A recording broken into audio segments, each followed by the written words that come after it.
Doctor Aafia Siddiqui نے اپنی تعلیم کا بڑا حصہ امریکہ میں ہی مکمل کیا تھا۔ انہوں نے 1992 میں اپنی ریسرچ کی بنا پر $5000 انعام بھی جیتا تھا۔ انہوں نے 1995 میں ایک سائنٹسٹ محمد امجد خان سے شادی کی۔ اب وہ دونوں ایک بیٹی اور 2 بیٹوں کے والدین بھی تھے، مگر ان کی بربادی کی ابتدا ان کے اپنے ہی شوہر کے ہاتھوں سے ہوئی۔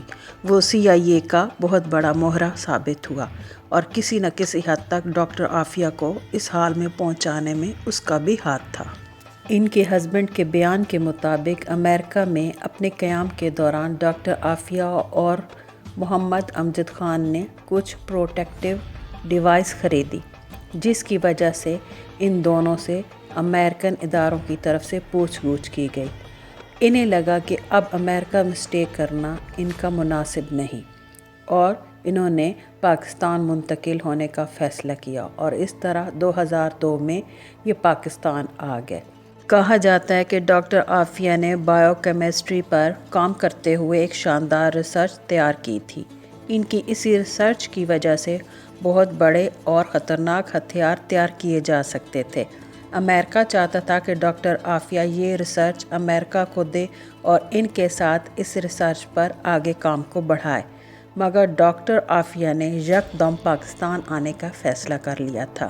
بقول ان کے ہسبینڈ کے کہ عافیہ صدیقی کراچی یا امریکہ میں نہیں رہنا چاہتی تھی، بلکہ وہ کہتی تھیں کہ میں اپنی لیب افغانستان کے بارڈر کے قریب یا افغانستان ہی میں بناؤں گی۔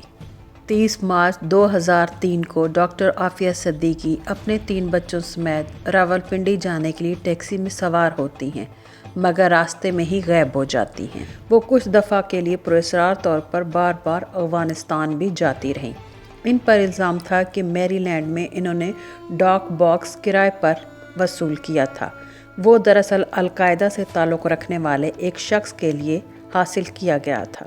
امریکن اداروں کے مطابق جس شخص کے لیے ڈاک باکس کرائے پر لیا گیا تھا اس کا نام ماجد خان تھا۔ جب ماجد خان کو گرفتار کیا گیا تو اس کے بعد عزیر پراچا بھی پکڑے گئے۔ اسی پراچا صاحب کے پاس اس پوسٹ آفس باکس کی چابی بھی برآمد ہوئی، جسے ڈاکٹر عافیہ نے اپنے استعمال کے لیے کرائے پر حاصل کیا تھا۔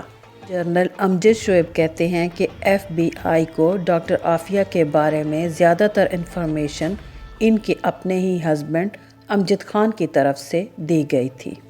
گرفتاری کے وقت ڈاکٹر عافیہ صدیقی کی ایج تھی 30 سال اور جب انہیں گرفتار کیا گیا تو وہ شدید زخمی بھی تھیں۔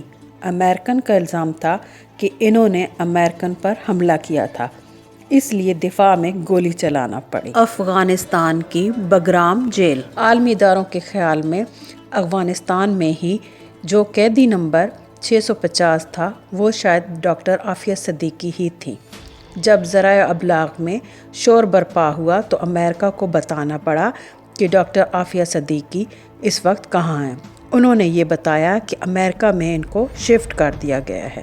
اس سے پہلے کوئی نہیں جانتا تھا وہ کس شہر یا کس ملک میں موجود ہیں۔ ایک پاکستانی جو امریکہ میں وکالت کرتے ہیں، انہوں نے ڈاکٹر عافیہ پر ایک کتاب بھی لکھی تھی جس کا نام تھا انہیئرڈ۔ وہ لکھتے ہیں کہ نہ عافیہ کو صفائی کا موقع ملا، نہ ہی اسے سنا گیا اور نہ ہی پراپر ہیئرنگ ہوئی ان کے کیس میں۔ ڈاکٹر عافیہ کو جو سزا دی گئی وہ سراسر غلط اور ناانصافی پر مبنی تھی۔ جنرل امجد شعیب کہتے ہیں کہ ایک وقت تھا جب امریکن نے ایک دفعہ ڈاکٹر شکیل آفریدی کے بدلے میں ڈاکٹر عافیہ پر بات کرنے کی حامی بھری تھی، لیکن یہ قصہ پھر یہیں ختم ہو گیا۔